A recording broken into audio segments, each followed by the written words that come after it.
जो प्रभुपाद जी के तात्पर्य को हम लोग ने कल पढ़ा था, उसके रिविजन कुछ पॉइंट्स उसको हम पढ़ते हैं। फिर आज हम लोग विश्वनाथ चक्रवर्ती ठाकुर जी की टीका को पढ़ेंगे। पुनरावलोकन श्रीमद प्रभुपाद के तात्पर्य से 1.1.3 श्लोक का। ये शास्त्र सारे शास्त्रों से केवल श्रेष्ठ मात्र नहीं है, अपितु सारे शास्त्रों का फल है। श्रीमद् भागवतम सभी वैदिक शास्त्रों को इसलिए पीछे छोड़ देता है क्योंकि कर्मकांड, देवता कांड, उपासना कांड से श्रेष्ठ है। कर्म कांड से श्रेष्ठ है क्योंकि हिंसा स्पर्धा नहीं है। देवता कांड से श्रेष्ठ है इसलिए क्योंकि सुनने की इच्छा मात्र से भगवान हृदय में आ जाते हैं। ज्ञान कांड से श्रेष्ठ है इसलिए क्योंकि भगवान का वर्णन है। सारे शास्त्रों को पढ़ने का निष्कर्ष यही है कि व्यक्ति को श्रीमद् भागवतम का श्रवण करने का मौका प्राप्त हो, यानी भक्ति करने को मिले।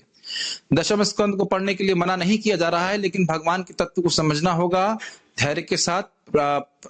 शुरुआत के 9 स्कंदों में नम्रता के साथ, विनीत भाव से, चुनौतीपूर्ण भाव से नहीं। वेदों की सार वस्तु वास्तु नहीं होना चाहिए, वस्तु परम भाग से प्राप्त हो रही है, जो परंपरा से प्राप्त हो रही है, इसलिए बड़े ध्यान पूर्वक और आदर के साथ सुनना चाहिए।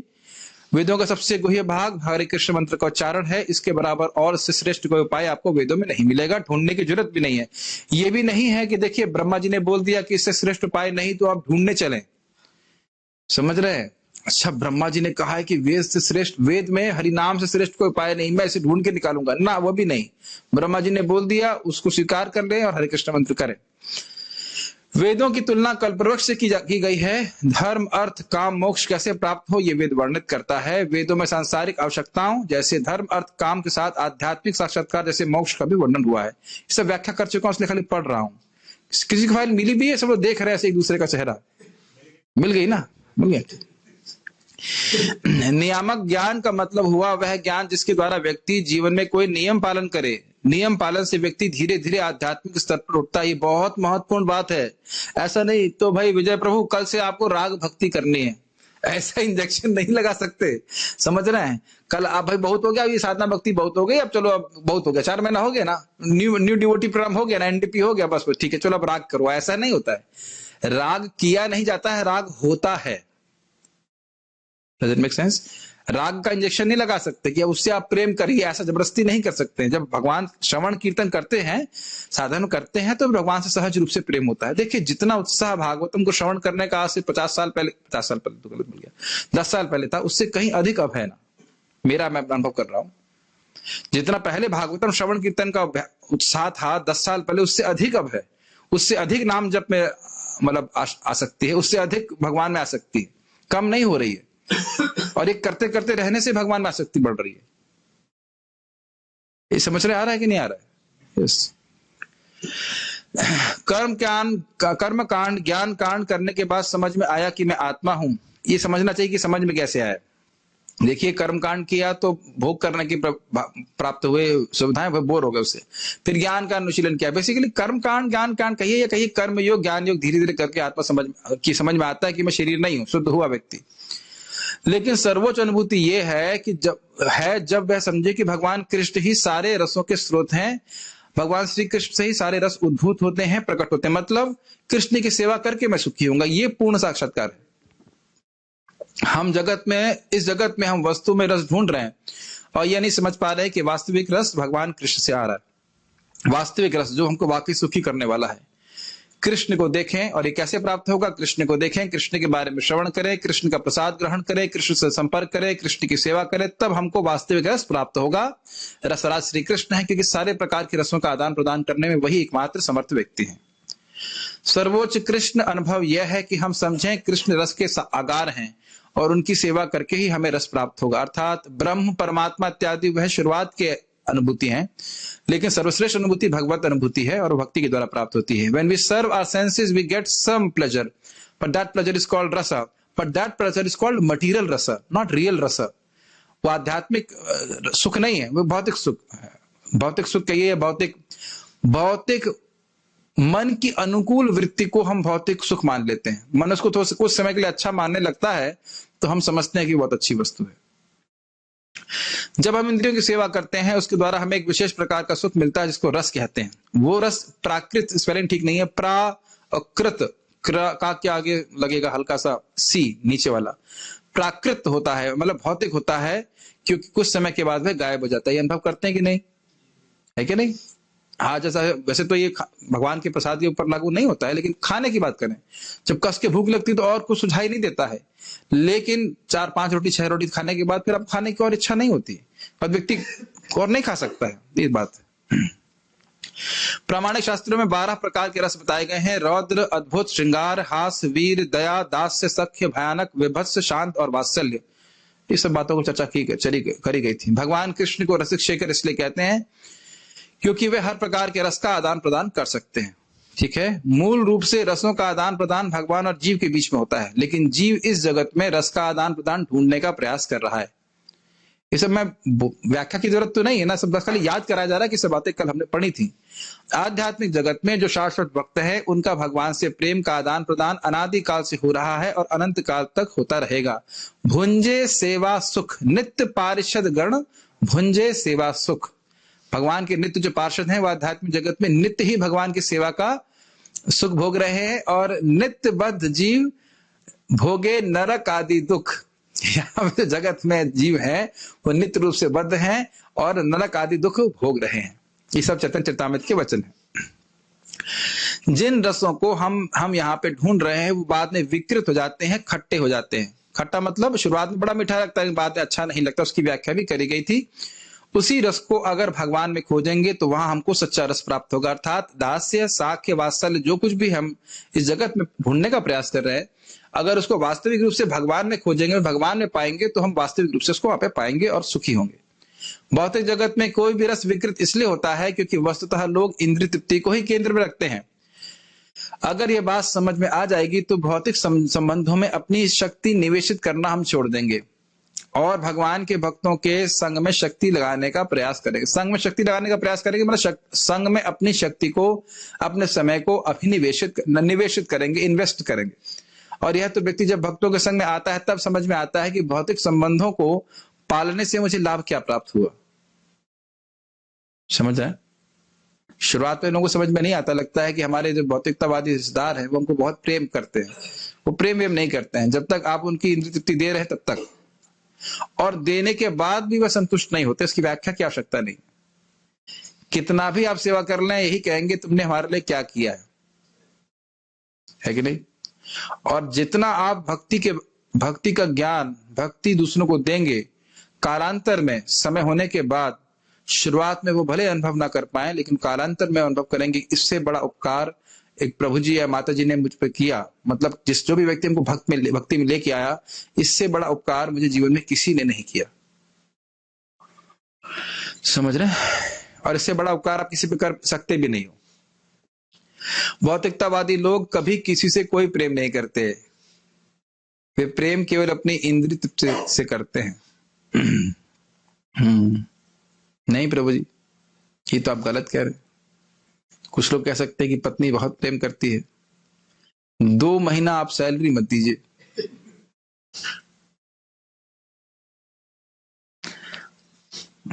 इसमें हो सकता है कि जूम पे कोई भक्त हो या और लोग जो कुछ हो वो कहें कि भाई नहीं, ये बात हम नहीं मानते, लेकिन या तो हम आज मान जाएं या फिर माया हमको मनवा के दिखाएगी। ऑब्वियसली अगर भक्त हैं तो मैं भक्तों की बात नहीं कर रहा हूं, अभक्त तो तुरंत ही। मुझे तो एक भक्त बता रहे थे कि उनकी पत्नी अगर मान लीजिए कहेंगे डाइनिंग टेबल लेके आओ, डाइनिंग टेबल नहीं लाएंगे तो सर जो है वो पत्थर मतलब दीवार मारना चालू कर देना। हे भगवान, क्या स्थिति है बताइए। तो एकदम, तो किससे प्रेम है? पति से प्रेम है या खाने से प्रेम है कि डाइनिंग टेबल से प्रेम है? डाइनिंग टेबल से प्रेम है। चाहिए चाहिए चाहिए, और नहीं चाहिए तो तुरंत उसके प्रति हमारा विरोध भाव हो जाता है। इसे कहते हैं राग और द्वेष। हम किसी व्यक्ति विशेष की बात नहीं कर रहे। जहां किसी ने इंद्रिय तृप्ति दी तो उसे राग होता है, बड़ा अच्छा व्यक्ति है, बड़ा मानता है, बहुत अच्छा कर रहा है हमारे लिए, और जरा सा उसने इंद्रिय तृप्ति में जरा सी बाधा दिया, तुरंत द्वेष हो जाता है, तुरंत उससे संबंध हम काट लेते। ये बात शायद हमें सुनने में कठोर लगे, लेकिन ये बात सत्य है। भगवान से रस होते हैं और उन रसों को विकृत प्रतिबिंबित रूप में इस जगत में देखते हैं। बार बार हमारा मन हमको इन भौतिक रसों को बेचना चाहता है, मतलब चाहता है कि यहाँ खरीद दो इस रस को, यहाँ पे शक्ति लगाओ। अगर संबंधों का आधार कृष्ण नहीं है तो संबंधों को काटने में देरी नहीं करनी चाहिए। अब ये नहीं कि घर छोड़ दीजिए, लेकिन अनमनस्क हो सकते हैं। अन्य मनस्क समझते हैं मतलब इनडिफरेंट हो सकते हैं।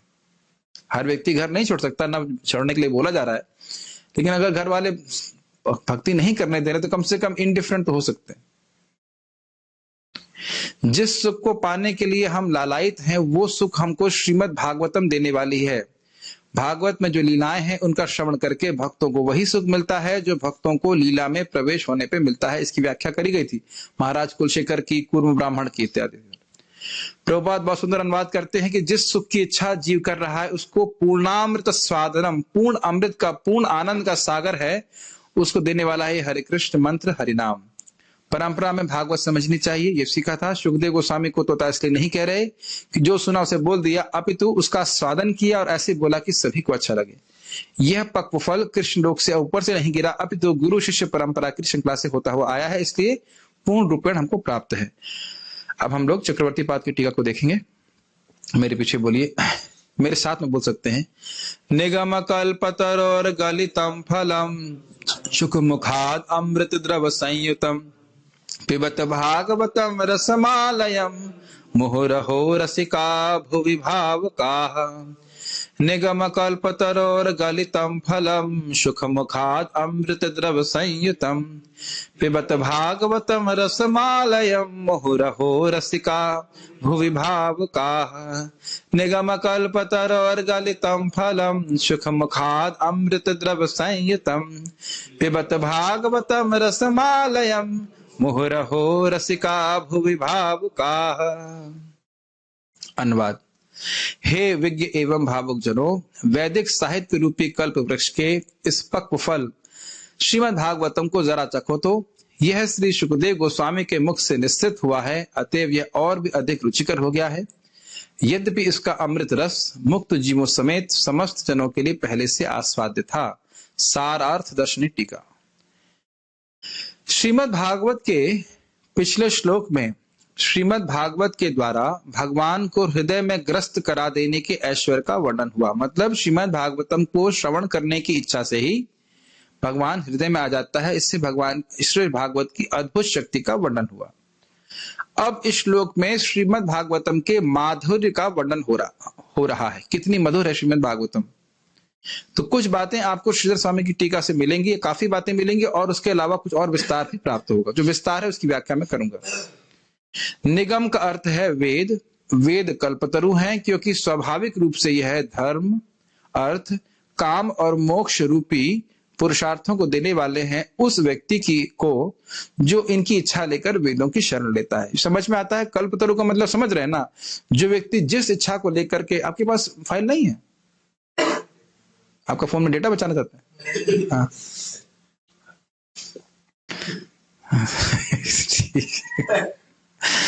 अच्छा, अपने अपने फोन में देखने से अच्छा रहेगा, आप उससे डिस्ट्रैक्ट नहीं रहेंगे। दूसरे के फोन में थोड़ी देखने से दिक्कत आएगी। अपना फोन है तो देख लीजिए, नहीं तो शेयर कर सकते, कोई दिक्कत नहीं। तो ये कल्पतरु की विशेषता है। कल्पतरु की विशेषता ये है कि इसको आपको अप्रोच करना पड़ेगा, इसके पास जाना पड़ेगा, बोलना हे कल्पतरु मुझे धर्म चाहिए, ठीक है ये ले लो। हे कल्पतरु मुझे अर्थ चाहिए, तो ये ले लो। ये बहुत जरूरी है। कल्पतरु सम है लेकिन आपके उसके पास जाना पड़ेगा। तो वेदों के पास जाता है कोई व्यक्ति, वेद का आश्रय लेता है, तो धर्म चाहिए धर्म, अर्थ चाहिए अर्थ, काम मोक्ष सब कुछ उसे प्राप्त हो सकता है। परंतु क्योंकि इसका वृक्ष का स्वभाव है, अब देखिए थोड़ी व्याख्या करने, अर्थात सभी की इच्छा को पूर्ण करने का दयालु स्वभाव। दयालु होता है ना, पेड़ मना करता है, किसी को मना नहीं करता। इसलिए यह श्रीमद् भागवत रूपी फल भी देता है क्योंकि कुछ लोग इस फल की इच्छा रखते हैं। अब इसका थोड़ा अर्थ समझ में आ रहा है आप लोग? क्योंकि भागवत प्रेम देने वाला है, तो कोई अगर भागवत प्रेम चाहता है तो श्रीमद् भागवतम वेद का वह फल है जो प्रेम देने वाला है। सुना था ना हमने? सुनने की इच्छा से प्रेम जागृत होने लगता है। लेकिन दिक्कत यह है कि सब लोग प्रेम चाहते नहीं है, तो इसलिए उनको भागवत मिल नहीं पाती है। तो जो लोग प्रेम चाहते हैं उनके लिए वेद भागवत रूपी ये फल भी देता है जो प्रेम देने वाला हो, प्रेम फल। गौर गोपाल समझ में आ रहा है? बुझते पारी हमें की बोलची? ठीक।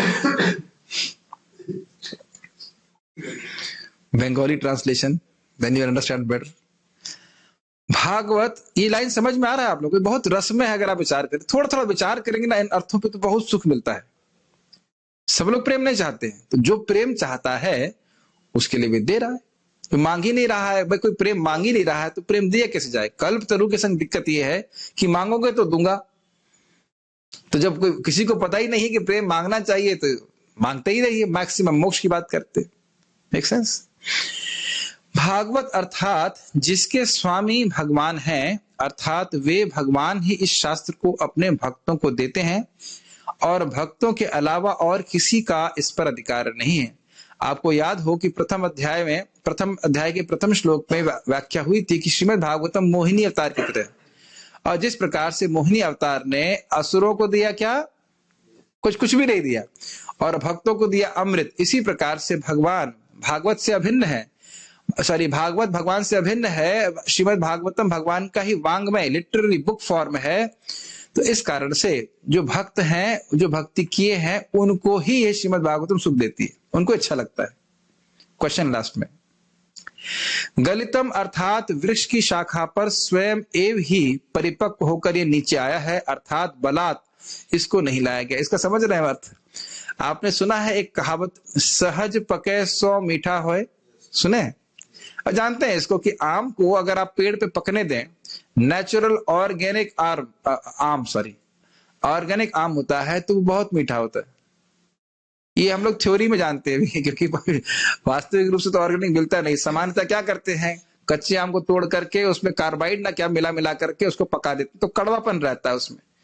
तो कह रहे हैं गलितम फलम, मतलब ये बिल्कुल परिपक्व है, नेचुरल ऑर्गेनिक फ्रूट है। समझ रहे हैं? इसको मैंने अनुभव इंडोनेशिया में जाके किया। वहां के फल ऐसे, यहाँ पे पपीता बिल्कुल नहीं अच्छा लगता। उन्होंने कहा पपीता खाइए, पपीता, क्योंकि अनुभव पपीते का कैसा है, वही कड़वापन वाला, केमिकल वाला।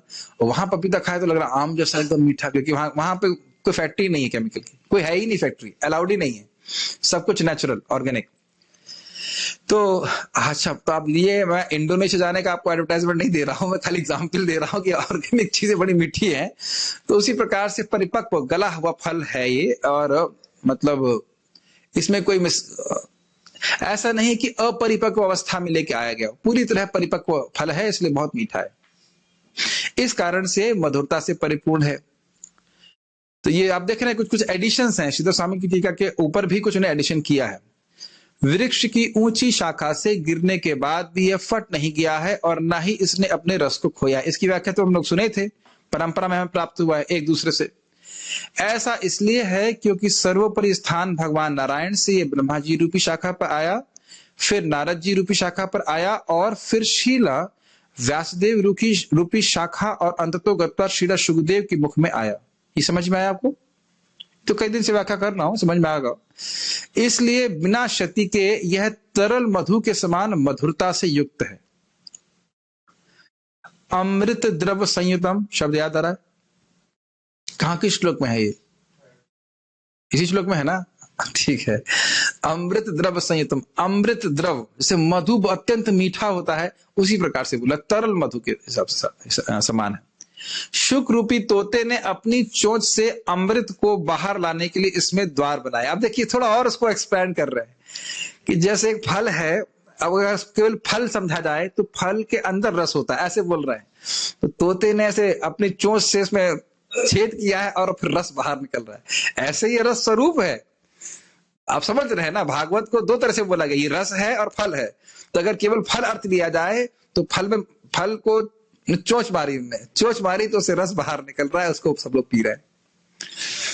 तो मतलब अपने मुख से श्रीमद् भागवतम बोल रहे हैं तो बहुत अच्छा लग रहा है। साथ ही श्रील शुकदेव गोस्वामी के द्वारा आस्वादित होने के कारण यह फल और भी अधिक मधुर हो गया है। देखिए, जिसकी जितनी भक्ति होती है वह श्रीमद् भागवतम को उतना ही अधिक आस्वादन करता है, और उसकी वाणी के में से जब वो प्रकट होती है श्रीमद् भागवतम, तो उतनी आस्वादनीय लगती है हमको। मैं तो प्रत्यक्ष देख रहा हूँ, परम पूज्य राधा गोविंद महाराज जी के मैं प्रवचन सुनता हूँ, कितना भी सुने वो तृप्त नहीं होते। कितना भी सुने, मैं समझता हूँ नाम महिमा में 14 बार तो पूरा सुन चुका हूँ, अजामिल कथा मिनिमम 14 टाइम्स पूरा, एक लेक्चर 1 से लेकर लेक्चर 10 और लेक्चर 14, 14 लेक्चर है, 11 लेक्चर ऐसे कुछ है, और कभी तृप्ति नहीं होती। मुझे याद है कि एक प्रवचन में सुन रहा था, बाद में कोई व्यक्ति उसमें कोई प्रश्न कर रहा था। मैंने कहा ये प्रश्न कौन कर रहा है, आवाज बड़ी जानी पहचानी सी लग रही है। और बाद में याद आ रही ये तो मेरी आवाज है। मतलब मैं उस प्रवचन में था, वृंदावन में प्रवचन हुआ था और महाराज से मैं वो प्रश्न कर रहा था, और रिकॉर्डिंग में बहुत बाद में सुना हो, मतलब मान के चलिए 10-12 साल बाद। तो महाराज स्वस्थ थे, तो गोलोक के बारे में कुछ पूछ रहा था। मैंने कहा आवाज तो जानी पहचानी लग रही है, लेकिन लेक्चर कुछ भी याद नहीं था। बाद में जब प्रश्न करने वाला प्रश्नकर्ता की आवाज सुनी तो मैंने कहा तो मेरी ही आवाज है, और इतना सुंदर लग रहा था। परम पूज्य वृंदावन चंद महाराज बता रहे थे, किसी भक्त घर में प्रसाद पा रहे थे और महाराज जी का प्रवचन चल रहा था, तो सुनने लग गए थे, ये तो बड़ा अच्छा प्रवचन है। बाद में याद आ रही ये तो प्रवचन में मैं बैठा हुआ था वहां पे, मतलब कहीं गांव में महाराज प्रवचन किए होंगे और वो सुने होंगे। तो ये है प्रभुपाद जी के तात्पर्य क्यों अच्छे लगते हैं, क्योंकि प्रभुपाद जी उसको आस्वादन किए, भक्ति है। और आप कहीं किसी अभक्त के द्वारा कुछ विवेचना देख लेंगे, कोई रुचि नहीं आएगी। आचार्य पाद चक्रवर्ती पाद शुद्ध भक्त हैं, इसलिए इनकी टीका इतनी मधुर लगती है। आप महसूस कर रहे होंगे हृदय में एक प्रकार का विशेष रस, जब इन अर्थों का हम श्रवण करते हैं, कि नहीं। ये कोई खाली एक विद्वत्तापूर्ण बात नहीं है, वो भक्तिपूर्ण जो तात्पर्य है वह हमको सुनने को प्राप्त होते हैं। ठीक है। साथ ही श्रील सूत गोस्वामी और अन्यों के द्वारा शाखा प्रशाखा से होते हुए आने से यह फल अक्षत है। यहां कहने का अर्थ यह है कि गुरु परंपरा के बिना कोई भी व्यक्ति श्रीमद् भागवत को अपनी बुद्धि के बल से अखंडित स्वरूप में नहीं पी सकता है। ये बहुत इंपॉर्टेंट बात है। देखिए, श्रीमद् भागवतम का सार है भगवत भक्ति। अगर कोई व्यक्ति श्रीमद् भागवतम को बोल करके भक्ति के इतर, भक्ति से अलग कुछ स्थापित कर रहा है, तो उसने श्रीमद् भागवतम को समझा ही नहीं है एकदम भी। कोई कह रहा है कि जिसको भी तुम भगवान मान लो भगवान है, अगर ऐसी व्याख्या कर रहा है, उसने बिल्कुल, वो एक नंबर का मूर्ख है, उसे कुछ नहीं पता भागवत के बारे में। तो ये बात बहुत इंपॉर्टेंट है कि ये धारणा, ये कंसेप्शन की श्रीमद् भागवतम का सार ये है कि भगवान कृष्ण ही भगवान है, उनकी भक्ति करके ही जीव सुखी होगा।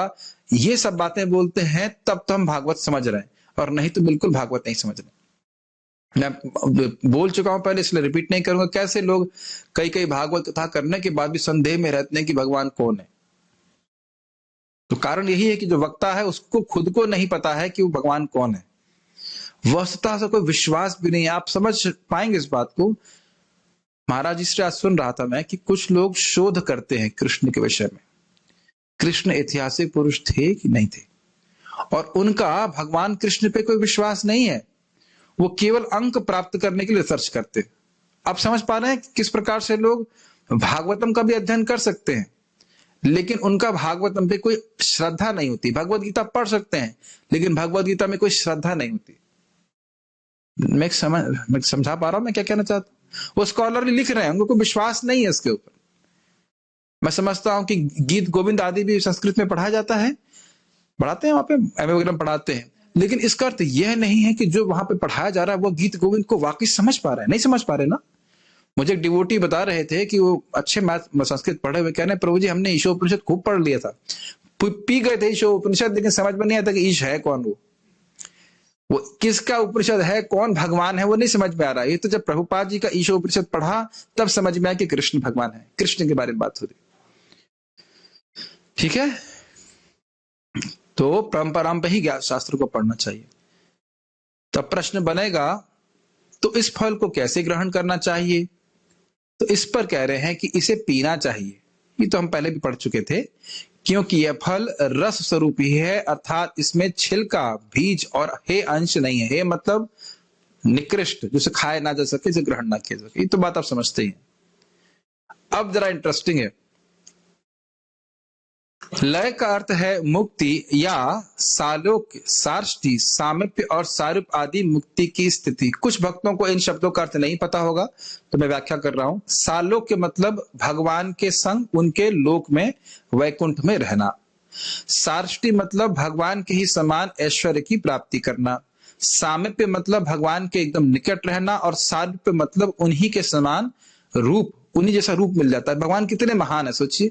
इस जगत में कोई व्यक्ति सुंदर होता है तो ये नहीं चाहता कि उसके जैसा और अन्य व्यक्ति सुंदर हो, लेकिन भगवान इतने दयालु हैं कि अपने सेवकों को भी अपना रूप दे रखा है एग्जैक्ट।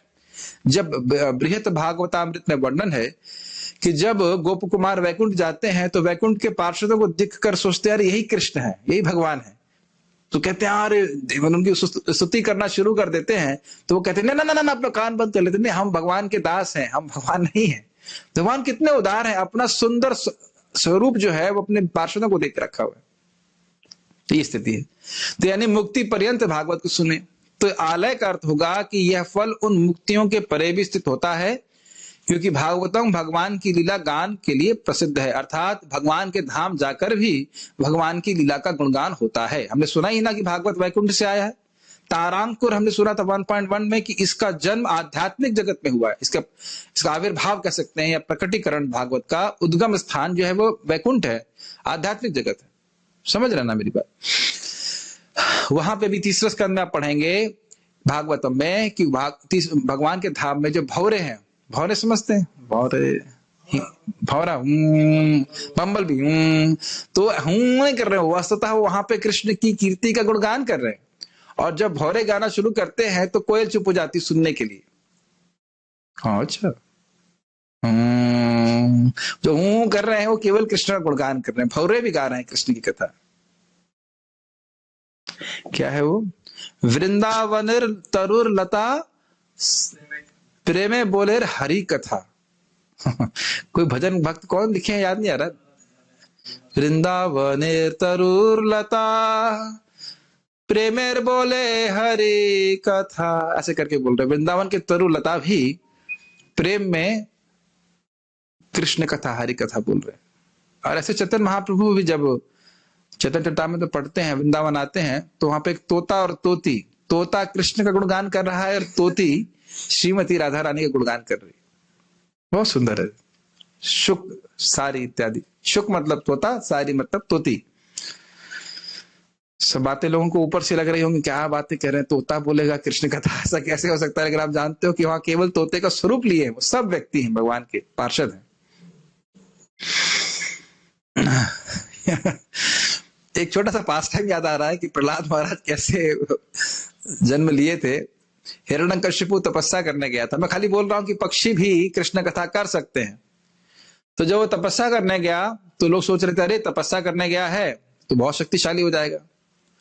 तो नारद जी और पर्वत ऋषि ये चिड़िया बन के आए और जहां वो तपस्या कर रहा था वहीं डाली में बैठ गए और गाने लगे, ओम नमो भगवते वासुदेवाय। नहीं सुनना मुझे वासुदेव का नाम। उतना गुस्सा हो, फिर उसने पत्थर लिया और फिर चिड़ियों पे मारा। ये नरसिंह पुराण में कथा है। और उसके बाद फिर उड़ गए, फिर वापस आ गए, ओम नमो भगवते वासुदेवाय। तो अब उसके कान में क्योंकि शुद्ध भक्त है, चिड़ियों का वादन भी है, चिड़िया तो नारद जी है, तो कान में चला गया। उसके मन में वही घूम रहा है, ओम नमो भगवते वासुदेवाय। अरे भाई, जिसको मारने के लिए प्रयास कर रहा है उसका मंत्र मेरे कान में जाएगा? नहीं नहीं, थोड़ा तपस्या जाकर के वह अपनी पत्नी का संग करता है। उस संग के समय भी चल रहा है, ओम नमो भगवते वासुदेवाय। तो प्रहलाद महाराज उत्पन्न हो गए।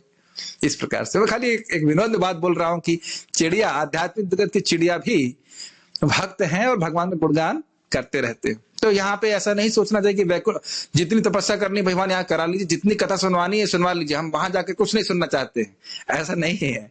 वहां जाकर भी कृष्ण कथा है, कृष्ण नाम है, कृष्ण कीर्तन है। कथा गानम नाट्यम गमन अपि वंशी प्रिय सखी। कथा कैसी है? गा रहे हैं। अभी तो मैं खाली बोल रहा हूं, सोचिए मैं केवल गाता ही रहूं तो कब गाता है आदमी जो बहुत डिप्रेस होता है? नहीं, सही कह रहे हैं, बहुत खुश होता है, आनंदित होता है। कल्पना कीजिए वो स्थान जहां कोई व्यक्ति बोल ही नहीं रहा है, केवल गा रहा है, कथा गानम, और कोई चल नहीं रहा है, केवल डांस कर रहा है। कथा गानम नाट्यम गमनपि। आपने देखा है ना, जब आदमी खुश होता है तो नाचते नाचते चलता है। मान लीजिए एग्जाम में फर्स्ट आ गया तो नाच रहा है, वो थोड़ी देर के लिए नाचता है, उसके बाद नहीं। तो ये स्थिति रहती है। अच्छा, अब बड़ा सुंदर अर्थ है, ये बहुत अच्छा अर्थ है।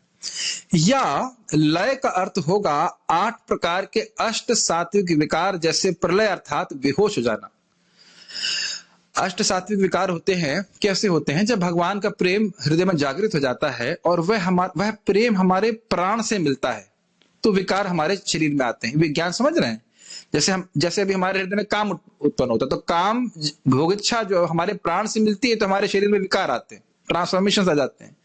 जैसे मान लीजिए खाने की इच्छा हुई, तो कोई वस्तु का ध्यान करके मुख में लार बनने लगती, खाए नहीं है वस्तु, लेकिन इच्छा, अरे रसगुल्ला, अभी मैं बोलना शुरू करूंगा तो विकार आने लगता है, रसगुल्ला, गुलाब जामुन, पकौड़ा, चटनी, तो बोल शब्द सुनने मात्र से व्यक्ति को हृदय में बहुत अच्छा ऐसा होता है, आप समझ रहे हैं। उसी प्रकार मतलब अंदाज देके समझ लीजिए कि भगवान का प्रेम जब हृदय में रहेगा और वह प्राणों से संयुक्त रहता है, हमारे जो प्राण है ना 9 प्रकार के प्राण, तो जब उससे संयोजन होता है तो अलग अलग प्रकार के अष्ट सात्विक विकार होते हैं। अभी हमारे अष्ट कह लीजिए, पता नहीं, तामसिक और राजसिक विकार हमारे चित्त में होते हैं, तो अभी हम सात्विक विकारों को नहीं समझ सकते, लेकिन ये जब प्रेम प्राप्त होता है तो उसमें इस प्रकार के विकार होते हैं। और उसका एक विकार है प्रलय। तो लय को क्या बोल रहे हैं? आलय, मतलब जब तक प्रलय ना होने लग जाए, जब तक श्रीमद् भागवतम को सुनते हुए आप बेहोश ना होने लग जाओ, तब तक भागवत को सुनिए। मनोज प्रभु, कब तक सुनना है? बेहोश हो जाए। अच्छा, जब हम भागवत में सोते हैं वो कौन सा लय होता है? तो अच्छा, ये कहना चाहते हैं कि जब तक भागवत में नींद ना आने लग जाए तब तक सुनते हैं। तो ये तो बड़ा आसान है रोज, ये तो हम रोज ही करते हैं, इसमें क्या दिक्कत है? नहीं, वो नहीं बोल रहा है, सोने की बात नहीं बोल रहा है, बेहोश होने की बात कर रहे हैं। तो भागवत को तब तक पीना चाहिए जब तक साधक अष्ट सात्विक विकार उत्पन्न न कर ले, जिसका अंत बेहोश होने में होता है। एक मिनट में चेक करता हूँ, जूम में कोई बेहोश तो नहीं हुआ है? नहीं, अभी कोई नहीं हुआ। सुनते रहिए। मैं अभी बेहोश नहीं हुआ, आप भी बेहोश नहीं हुए, तो इसलिए आप लोग श्रवण करते रहिए, ठीक है ना? और मेरे ख्याल से जिन लोगों का वीडियो ऑफ हो गया वो जरूर बेहोश हो गए होंगे इसलिए वीडियो ऑन नहीं कर पा रहे, है ना? तभी आप लोग बेहोश नहीं हुए तो इसलिए सुनिए। यही शास्त्र बोलता है, बार बार अभ्यास करिए जब तक ये बेहोशी की अवस्था आपको अनुभूत ना होने लगे। कब तक करे हरिनाम? जब तक हरिनाम करते करते हम बेहोश ना हो जाए, थक करके नहीं, आनंद की मूर्छा। हम पढ़े थे ना उसको, मोहयंती तो सूर्य। भक्ति योग इतना अद्भुत है कि प्रेम की आनंद के कारण भक्त मूर्छित हो जाते हैं, इनफाइनाइट सुख। तो इसलिए ये नहीं कहना चाहिए अरे मेरे हृदय में ये नहीं हो रहा, वो नहीं हो रहा ना। जब तक बेहोश नहीं हो रहे हो तब तक आपको भागवतम श्रवण करना है, ठीक है? आगे पढ़ते।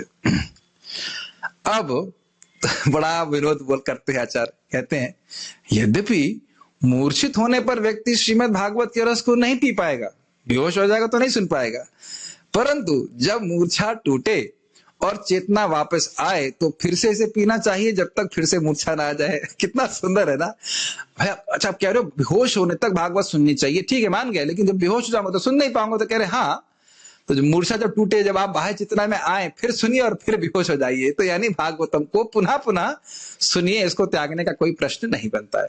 भाई मुझे तो बहुत रस मिलता है इस प्रकार की, यही टीका का अर्थ सुन करके है कि कितना रसमय है। मूर्छा इसलिए आएगी, एक देखिए भागवतम श्रवण करने से प्रेम होता है, समझ में आया? और प्रेम होने से 8 प्रकार के विकार होते हैं, जिसमें एक विकार है प्रलय, जिसमें व्यक्ति मूर्छित हो जाता है, बेहोश हो जाता है। जैसे आप चैतन्य चरितामृत पढ़ेंगे तो महाप्रभु कई बार हम सुनते हैं वो बेहोश हो जाते हैं। वो बेहोश नहीं बोल के आंतरिक चेतना में चले जाते हैं, बाहर से लग रहा है वो बेहोश हो गए।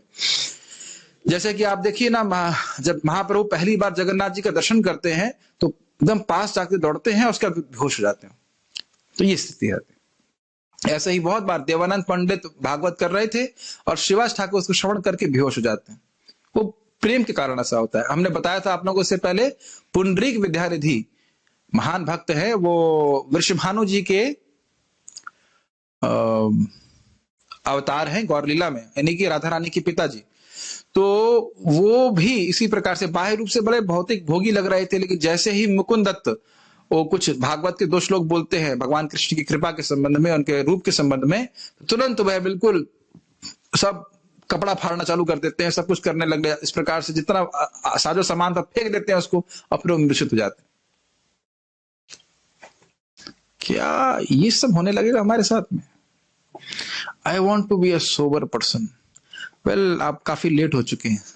आपने भागवत सुन ली है और आपने हरे कृष्ण मंत्र कर ही लिया है। अब तो कृष्ण छोड़ने वाले हैं नहीं, भले आप छोड़ने का प्रयास करें। तो अब तो जब तक ये पूरी शुद्धि नहीं हो जाती तब तक भक्ति करना ही है। व्यक्ति इसे पीना बंद नहीं कर सकता है, यह अर्थ है। समझ में आ रहा है? बेहोश हो जाओ तो भी सुनो, बेहोशी से बाहर आएंगे तब फिर सुनो, उसके बाद फिर बेहोश हो जाओ, उसके बाद फिर सुनो, ऐसा करके बोलता। इसलिए मुहुर शब्द यहां पे आया है, इसका अर्थ है बारंबार। ठीक है, बार बार सुनो, बार बार सुनो। भागवत में आगे जाकर के 12वें स्कंद में आया कि सुबह शाम सुनना चाहिए और दिन में भी सुनते रहना चाहिए। ठीक है, अब एक और बड़ा सुंदर अर्थ है, ये बहुत सुंदर अर्थ है। या मुहुर शब्द का एक और अर्थ यह है कि एक बार पीने के बाद व्यक्ति इसको फिर से पीने का और अधिक इच्छुक हो जाता है। अहो, अर्थात ये बहुत आश्चर्यजनक है। समझ में आया बात?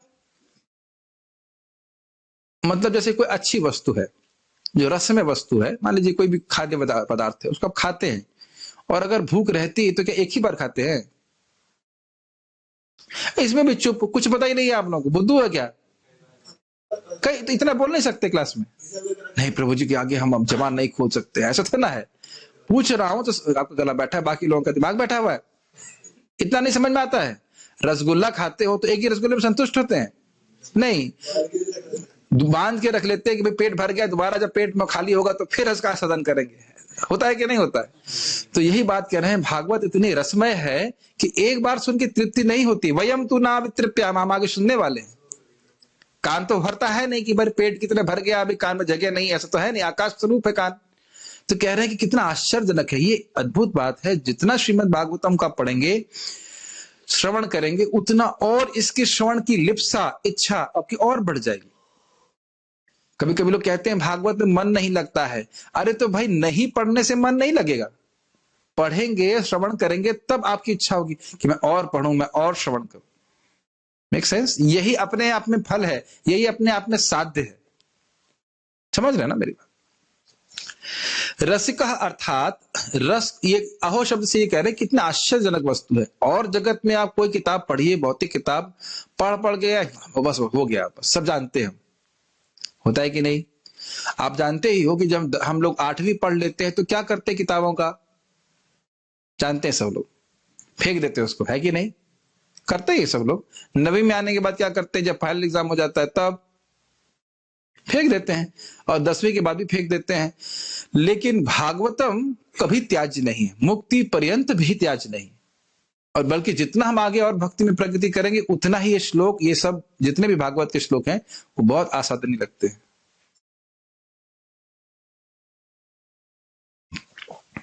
रसिक अर्थात रस को जानने वाले, यह केवल भक्तों को इंगित करता है, क्योंकि वे रति को जागृत कर लेते हैं, जो बाद में स्थायी भाव के रूप में परिणत हो जाता है। इसका अर्थ क्या है? देखिए, रस तो आप जानते हैं, रस मतलब भगवान श्री कृष्ण, रसिक मतलब भगवान श्री कृष्ण के सुख को जानने वाले भगवान के भक्त, जो भक्ति से युक्त हैं।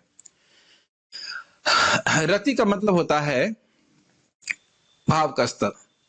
तो वहां भक्ति करके जिन्होंने भाव स्तर को प्राप्त कर लिया है, रति को प्राप्त कर लिया भगवान में, उनको समझ में आने लगता है कि बिना भगवान से क्या संबंध है। ठीक है? और फिर यही आगे जाकर स्थायी भाव, मानी दास्य भाव, साख्य भाव, वात्सल्य भाव या श्रृंगार भाव इत्यादि में परिणत हो जाता है। मतलब व्यक्ति पूरी तरह से अपने संबंध में भगवान से स्थापित हो जाता है, ये बात बोल रहे हैं। तो ऐसे व्यक्ति को रसिक कहते हैं। मतलब जो इस प्रकार से प्रेमावस्था को प्राप्त है या भावावस्था को प्राप्त है, वही भागवत को वास्तविक रूप से आस्वादन कर सकता है, ये कह रहे हैं। तो प्रयोजन तत्व की बात आ रही है कि नहीं? प्रयोजन क्या है? भगवत प्रेम। तो उसको यहाँ पर समझा रहे हैं। रसिक मतलब जिन्होंने भगवान के प्रेम को प्राप्त किया है, उसका आस्वादन करें, वह भी आस्वादन करें भागवतम का। यही कहिए कि वही लोग वास्तविक रूप से भागवतम के आस्वादन के अधिकारी हैं। अब हम लोग के अधिकारी नहीं है, हम लोग भी श्रवण करेंगे तो धीरे धीरे भगवान का प्रेम हमको आगे प्राप्त होता चला जाएगा। ऐसी स्थिति में वे भागवत का आस्वादन कर सकते हैं। ज्ञान योगी और कर्म योगी का अधिकार नहीं है, क्योंकि भगवान से उनका प्रेम नहीं है। तो जो भगवान के प्रेमी लोग हैं, वही भागवतम को आस्वादन कर सकते हैं। अब ये कह सकते हैं कि जितनी मात्रा में हमारा भगवान से प्रेम बढ़ा है, उतनी मात्रा में भगवान की भागवत का हम रस आस्वादन कर सकते हैं। समझ रहे हैं मेरी बात? इसमें कोई निराश होने की बात तो है नहीं।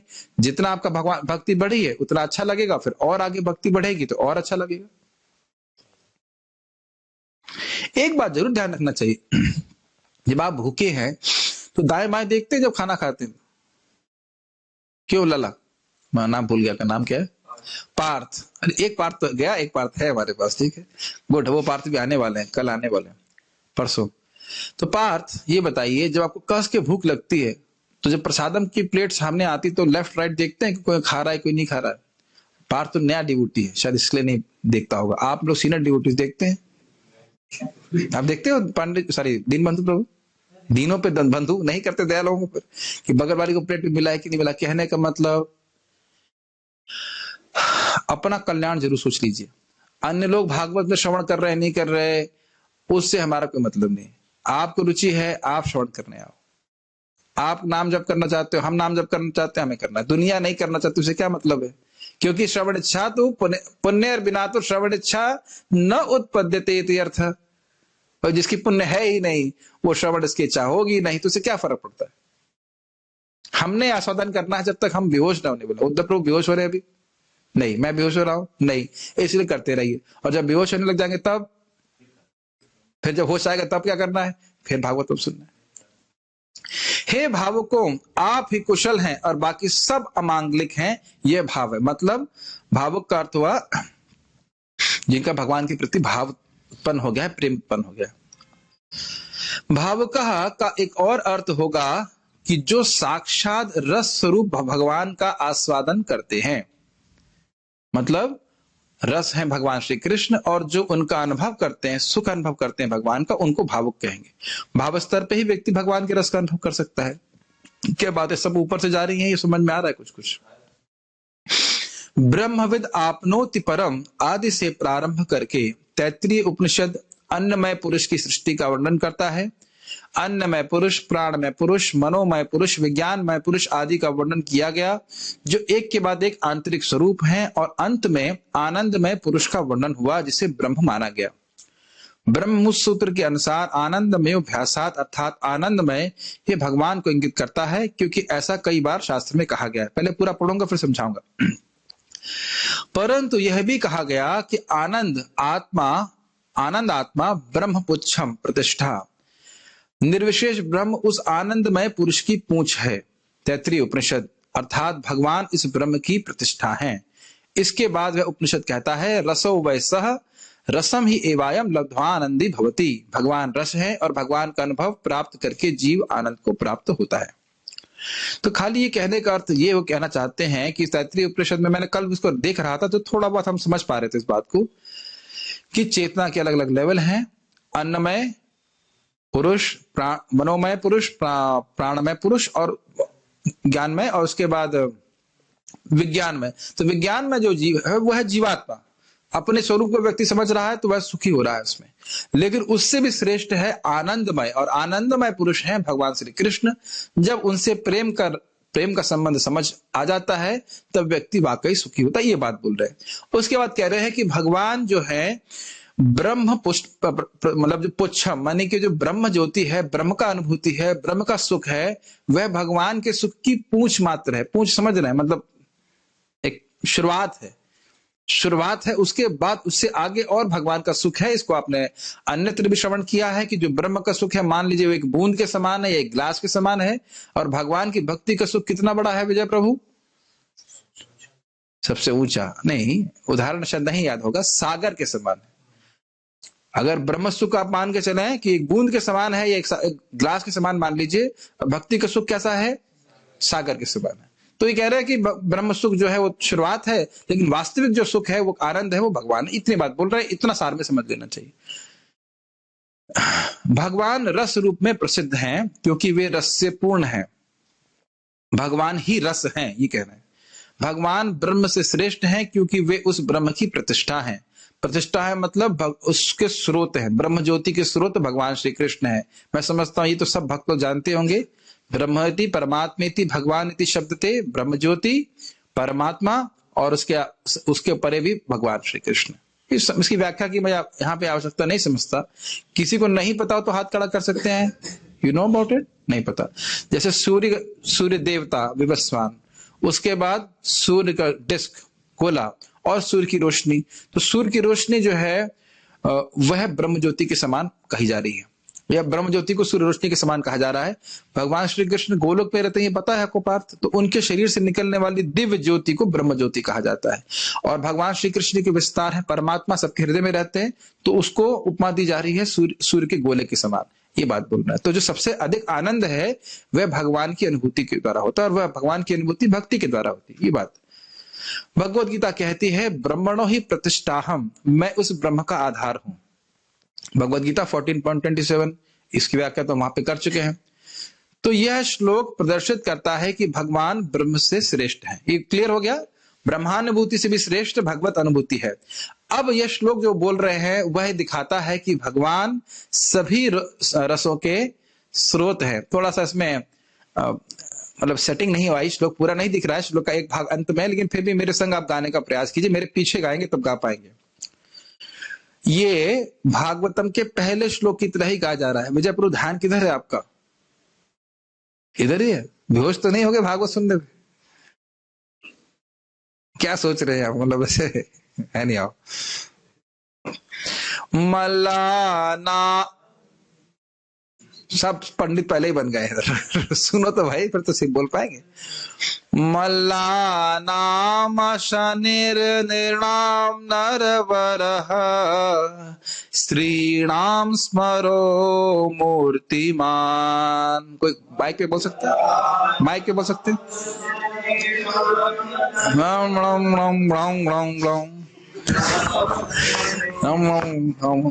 अरे भाई कर्णम प्रभु आगे प्रसाद नहीं खिलाया भक्तों को दोपहर में? सब खिला लिया, तब भी आवाज नहीं निकल रही है। जो गा सकता है वो गाए मेरे पीछे। मलाना, पीछे मलानाम शनिर्नृणाम नरवरः स्त्रीणाम स्मरो मूर्तिमान। मलानाम शनिर्नृणाम नरवरः स्त्रीणाम स्मरो मूर्तिमान। गोपानां स्वजनो सतां क्षितिभुजां शास्ता स्वपैत्रो शिशुः। गोपानां स्वजनो सतां क्षितिभुजां शास्ता स्वपैत्रो शिशुः। मृत्युर्भोजपतेर्विराट विदुषां तत्त्वं परं योगिनां। मृत्युर्भोजपतेर्विराट विदुषां तत्त्वं परं योगिनां। वृष्णीनां परदेवतेति विदितो रंगं गतः साग्रजः। वृषीणां परदेवतेति विदितो रंगं गतः साग्रजः। अब आप ये बताइए, इसको जब गा रहे हैं तो एक बार गा के संतुष्ट हो जाते हैं आप यही देख रहे हैं ना, मुहुर्मुहु फिर से गाने की इच्छा होती है। एक बार फिर से गा जाए, मेरे साथ में गाइए। माइक को रख दीजिए, माइक वहीं रख दीजिए। मल्लानाम शनिर्नृणाम नरवरः स्त्रीणाम स्मरो मूर्तिमान। गोपानां स्वजनो सतां क्षितिभुजां शास्ता स्वपित्रो शिशुः। मृत्युर्भोजपतेर्विराड विदुषां तत्त्वं परं योगिनां। वृष्णीनां परदेवतेति विदितो रंगं गतः साग्रजः। तो इस शब्दों को आप देखेंगे तो समझ में आएगा। मल्ला नाम अश्निर, अश्मसार मतलब जो भगवान कृष्ण और बलराम जब मथुरा में प्रवेश करते हैं, मल्लशाला समझते ना, कुश्ती वाली शाला में, तो मल्ला नाम पहलवानों कैसे लग रहे हैं? बिल्कुल वज्र के समान उनका शरीर लग रहा है, वही कृष्ण बलराम। नर नृणाम नरवरः, इंसानों को, समान इंसानों को सारे मनुष्यों में सर्वश्रेष्ठ लग रहे हैं। स्त्रीणाम स्मरो मूर्तिमान, स्मर मतलब कामदेव, स्त्रियों को साक्षात मूर्तिमान कामदेव लग रहे हैं। कौन? कृष्ण, वही कृष्ण। बात ये कही जा रही है कि कृष्ण सारे रसों के स्रोत हैं। ये बात इसलिए यहां पे श्लोक के द्वारा पुष्ट की जा रही है। गोपानाम स्वजनो मतलब गोपानाम स्वजनो असताम क्षितिभुजाम शास्ता। तो कह रहे हैं गोपानाम स्वजनो, जो गोप है वो कह रहे हैं हमारा स्वजन है। जो गोप भी आए थे ना ब्रज से गोपगण भी आए थे उस धनुर्यज्ञ में भाग लेने के लिए, तो उनको स्वजन लग रहे हैं, वात्सल्य भाव है। असताम क्षितिभुजाम शास्ता, जो असत क्षितिभुज हैं, क्षितिभुज मतलब हो गया राजा हैं, जो असत हैं, जो अभक्त हैं, उनको शास्ता, उनको दंड देने वाले के रूप में दिख रहे हैं। स्वपित्र शिशु, जो पितृ रूप के गोप हैं, पितृभाव वाले गोप हैं, उनको वह अपने बच्चे जैसे लग रहे हैं कृष्ण। गोपा नाम का मैं थोड़ा अर्थ गलत बोल गया, गोपा नाम का मतलब हो गया जो उनके साख्य भाव वाले गोप हैं। यस, यहाँ स्वपित्र मतलब वात्सल्य भाव वाले गोप। मृत्युर भोजपते, भोजपते है कंस, उनको कंस को सीधे कृष्ण साक्षात मृत्यु रूप दिख रहे हैं। विराट अविदुषाम, जो मूर्ख हैं उनको ये कोई भौतिक व्यक्ति लग रहे हैं। तत्वम परम योगी नाम, जो योगी हैं उनको ये परम तत्व दिख रहे हैं। वृष्णि नाम पर देवतेति, जो विष्णु वंश के लोग हैं यानी कि यादव इत्यादि, उनको ये पर देवता लग रहे हैं। विदितो मतलब समझते हैं। रंगम गतः साग्रजः, जब उस रंगशाला में भगवान अपने अग्रज बलराम जी के साथ गए। एक बार फिर से गाते हैं, बड़ा सुंदर श्लोक है, अब अर्थ समझ में आ रहा होगा, फिर से गाइए और थोड़ा ऐसा लगे कि आपने प्रसाद पाया है। मल्लानाम शनिर्नृणाम नरवरः स्त्रीणाम स्मरो मूर्तिमान गोपानाम स्वजनो सताम क्षितिभुजाम शास्ता स्वपेत्रोः शिशुः मृत्युर्भोजपतेर्विराट विदुषाम तत्वं परम योगिनाम वृष्णीनाम पर देवतेति विदितो रंगम गतः साग्रजः। देखिए गायन में अच्छा लग रहा था तो कान के लिए अच्छा लग रहा है, जब उसके अर्थ विचार करेंगे तो हृदय को बहुत अच्छा लगेगा। तो कृष्ण हर प्रकार के रस का आदान प्रदान करने में समर्थ है, यह श्लोक बता रहा है। जब कृष्ण अपने बड़े भाई के साथ अखाड़े में प्रविष्ट हुए तो विभिन्न वर्गों के लोगों ने कृष्ण को भिन्न भिन्न रूपों में देखा। पहलवानों ने कृष्ण को वज्र के समान, व्रज नहीं है, वज्र, वज्र कठोर वज्र के समान देखा। मथुरा वासियों ने श्रेष्ठ पुरुष के रूप में, स्त्रियों ने साक्षात कामदेव के रूप में, ग्वालों ने अपने संबंधी के रूप में, दुष्ट शासकों ने दंड देने वाले के रूप में, उनके माता पिता ने अपने शिशु के रूप में, भोजराज ने मृत्यु के रूप में, मूर्खों ने भगवान के विराट रूप में यानी भौतिक रूप समझते हुए, योगियों ने परम ब्रह्म के रूप में तथा वृष्णियों ने अपने परम आराध्य देव के रूप में देखा। ये 10.43.17 ये समझ में आया श्लोक क्यों कोट कर रहे हैं? ठीक है, भगवान सभी रसों के स्रोत हैं। श्रील श्रीधर स्वामी वर्णन करते हैं कि यह श्लोक प्रदर्शित करता है कि कृष्णा नहीं होना चाहिए, कृष्ण भगवान श्रृंगार आदि से प्रारंभ करके सभी रसों के मूर्तिमान स्वरूप हैं, क्योंकि यह श्लोक वर्णन करता है कि विभिन्न प्रकार के लोगों ने भगवान कृष्ण को देखने मात्र से विभिन्न प्रकार के रस का अनुभव किया। स्पष्ट समझ में आ रहा है? ओके, रसो वैसा है, भगवान कृष्ण ही है। दूसरे शब्दों में कृष्ण सर्व रस स्वरूप है, हर प्रकार के रस के स्वरूप कृष्ण है। अतएव भगवत गीता और श्रीमद् भागवतम अनुसार कृष्ण को ही रस घोषित किया गया है। तो ये पिबत भागवतम रसम यानी भागवत के द्वारा कृष्ण के रस का आस्वादन करो, हे रसिका, हे भूवि भावुका, हे पृथ्वी पर रहने वाले भावुक जन, जिन्होंने भगवान के प्रति अपने भाव को जागृत किया है भगवान की भक्ति करके। समझ में आ रहा है आपको? उम्मीद है कि समझ में आ रहा होगा। भगवान को प्राप्त करने के बाद जीव परम आनंद की स्थिति को प्राप्त करता है, क्योंकि इस चर्चा के उपरांत ये उपसंहार में कहा गया कि आनंद से मीमांसा भवति, यह आनंद की मीमांसा है। मतलब कहने का अर्थ यह है कि भगवान के परे कोई आनंद अब नहीं है। अन्न में स्थिति में आनंद है, कुछ आनंद है, कुछ सुख की अनुभूति करता है, मनोमय स्थिति में करता है, ज्ञानमय की स्थिति में करता है, जीव ज्ञानमय की स्थिति में करता है। लेकिन ये सब क्रमशः जाते जाते कहते हैं आनंदमय व्यासात। आनंदमय कौन है? भगवान। उसके बाद कोई मीमांसा नहीं कर रहे हैं।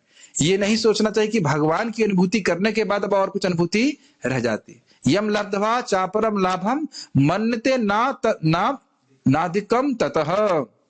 भगवत प्राप्ति प्राप्त करने के बाद व्यक्ति अब कुछ नहीं चाहता है। इसे कहते हैं एकांतिक श्रेय, आत्यांतिक श्रेय, एकांतिक श्रेय। आत्यांतिक श्रेय मतलब अति अंत, इसके बाद अब कोई अंत नहीं है, इसके बाद और कुछ प्राप्त करने के लिए नहीं बचा।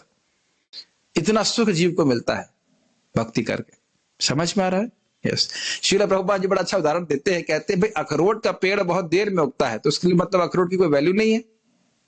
श्रीनाथ जी प्रभु, अखरोट का पेड़ देर में उगता है तो उसका मतलब अखरोट की कोई वैल्यू नहीं है। अखरोट उगाने में मिर्ची जल्दी उग जाती तो मिर्ची अखरोट से अधिक महत्वपूर्ण तो नहीं हो गई। समझ रहे ना मेरी बात? तो उसी प्रकार से भक्ति कर रहे हैं, उतना उच्चतर उद्देश्य है और केवल एक ही बार तो मेहनत करनी है। समझ में आई बात? पार समझ में आया आपको? क्या समझ में आया? जो अगर फल बाद में आने वाला है या फल अगर उसका अंत है या अनंत है तो नहीं, मैं खाली बोल रहा हूं कि भक्ति के लिए मेहनत केवल एक बार करनी है। ये समझ में आ रहा है? माइक पे बताइए। उसके बाद अगर माइक पे बताइए। ये सबको समझ में आ रहा है कि लोगों का भक्ति बहुत तपस्या है, मंगल आरती जाओ, जप करो, ये वो, वैष्णव की सेवा करो। मेरे अलावा कौन वैष्णव है यहाँ पे? अच्छा, वैष्णव सेवा मतलब मुझे अपनी सेवा करनी है, ठीक है, प्रसाद टाइम से मिलना चाहिए। वैष्णव की सेवा, नाम जप, जीव दया करनी है हमको, ये सब करना पड़ेगा। इतनी मेहनत, इतनी इंद्र संयम कितनी बार करना है? केवल एक बार। एक बार भगवत प्रेम की स्थिति प्राप्त हो गई, फिर कोई तपस्या नहीं। अरे भगवत प्रेम तो ज्यादा बोल दिया मैंने। केवल अनर्थ निवृत्ति क्रॉस कर लीजिए तो फिर भक्ति करने में कोई कठिनाई नहीं है। केवल अनर्थ निवृत्ति क्रॉस कर लीजिए। महाराज से समझा रहे थे किस प्रकार से आसक्ति की स्थिति में तो ये व्यसन बन जाता है। व्यसन समझ रहे हैं? और छोड़ा नहीं जाता है भक्ति, कथा किए बिना रहा नहीं जाता। परम पूज्य गौर गोविंद महाराज कहा करते थे, अ डे विदाउट कृष्ण कथा is a bad day. Krishna कथा के बिना कोई दिन निकल गया तो ये सबसे खराब दिन है। इस प्रकार से जैसे हम लोग व्याकुल हो जाते हैं ना, आज व्याकुल हो गए थे ना कि फास्टिंग है, फास्टिंग फास्टिंग सुन के ही व्याकुल हो जाते हैं, फिर फास्टिंग करके और व्याकुल हो जाते हैं, कब खाना मिलेगा, कब खाना मिलेगा। इस प्रकार से व्याकुल हो जाते हैं भक्त लोग कृष्ण कथा के लिए। भक्त लोग, समझ में आ रहा होगा? एक बार मेहनत करनी है। और बाकी दुनिया में तो मेहनत हम कितनी बार कर चुके हैं। नौकरी प्राप्त किया, ये किया, वो किया, उसका फिर जीरो पे आ गए, फिर उसके बाद फिर शुरू करो, फिर मेहनत करो, फिर एबीसीडी, फिर ये टू मच। यह एक अर्थ यह भी होगा कि भगवान के अन्य स्वरूप भी, अब यह सुनकर के आप लोग बड़े आश्चर्यचकित होने वाले, इसलिए बड़ा ध्यानपूर्वक सुनिए। यह एक अर्थ यह भी होगा कि भगवान के अन्य स्वरूप भी, यानी अन्य विष्णु स्वरूप भी, महाविष्णु इत्यादि भी कृष्ण को देखकर आनंदित हो जाते हैं। भगवान विष्णु भी कृष्ण को देख करके आनंदित हो जाते हैं, उनके रूप को देखने की लालसा करते हैं। यह इन श्लोकों से पुष्ट होता है। यथा द्विजात्मजा में युवयो दिदृक्षुणामयोपनीता भुवि धर्म गुप्तये कलावतीर्णा अवनिर्भरासुरान हत्वेह भूयस त्वरेतम अंतिमे। महाविष्णु ने कहा, मैं ब्राह्मणों के पुत्रों को यहां ले आया था क्योंकि मैं आप दोनों के दर्शन करना चाह रहा था। अरे भगवान का दर्शन तो सब करना चाहते हैं, भगवान कृष्ण का दर्शन करना चाहते हैं। आप मेरे अंश हैं जो धर्म की रक्षा हेतु पृथ्वी पर अवतरित हुए हैं। जो ही आप पृथ्वी के भार स्वरूप असुरों का वध कर चुके हैं, आप तुरंत ही मेरे पास यहां वापस आ जाएं। श्रीमद् भागवतम 10.89.58। जिन लोगों के पास भी चक्रवर्ती पाद की टीका इंग्लिश में उपलब्ध है, जरा आप इसको जाके पढ़ेंगे तब आपको आनंद आएगा कि क्या कहते हो। एक्चुअली जब महाविष्णु ये कहना चाहते हैं, जब ये, लेकिन लोगों को पता नहीं होगा कि पास्ट टाइम के, इसलिए मैं थोड़ा समय लूंगा इस लीला को समझाने के लिए। द्वारका में अर्जुन थे, ये लीला शायद को पता नहीं होगी, इसलिए बताना जरूरी है कि बात क्या हो रही है यहाँ पे। तो प्रसंग ये है, प्रस्तुत विषय ये है कि महाविष्णु भी भगवान कृष्ण को देखना चाहते हैं। ठीक, ये है प्रस्तुत विषय। प्रसंग में हम बताना ये चाहते हैं, इस प्रसंग में कथा क्या है, बाकी आप लोग पढ़ सकते हो, 89 चैप्टर है। द्वारका में एक ब्राह्मण, भगवान द्वारका में उस समय अर्जुन थे, वहां पे द्वारका का हॉल का सुधर्मा हॉल था, सुधर्मा कक्ष, सुधर्मा हॉल था। और वहां पे एक ब्राह्मण आया और गाली देने लगा, ये लोग कुछ काम के नहीं है, ये जो वृष्णि वंश के हैं और ये जो भोज वंश के लोग हैं, इनमें कोई शक्ति नहीं है। मैं ब्राह्मण हूं, मैं सारे नियमों का पालन कर रहा हूं, हर बार मेरा बच्चा मर जाता है। इसका मतलब ये राजा ही ठीक से राज्य नहीं कर रहा है। इस प्रकार से बोलने लगे तो कई उनके बच्चे मर चुके थे इस प्रकार से। तो अर्जुन को बड़ा ये असहनीय हुआ। उन्होंने कहा, मैं वासुदेव नहीं हूं मैं कृष्ण नहीं जो मुझे तुम इतना अशक्त मानते हो, मैं ये नहीं हूं, मैं वो नहीं हूं। क्षत्रिय लोग इस प्रकार से बोलते हैं। अगली बार तुम्हारे पत्नी जब संतान देने वाली होगी तो तुम मुझे बताना और मैं उसकी रक्षा करूंगा।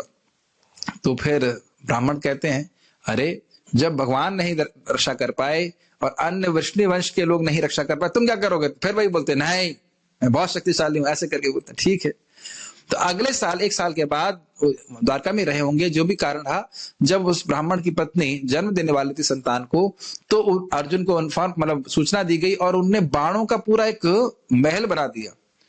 और उसके बाद भी बच्चा न सिर्फ मरा बल्कि गायब हो गया, मालूम ही नहीं चला बच्चा गया कहां। तो फिर अर्जुन ने कहा कि अगर ऐसा मैं नहीं कर पाया तो मैं अग्नि में प्रवेश कर जाऊंगा। तो तुरंत अग्नि में प्रवेश करने के लिए तैयार हो गए।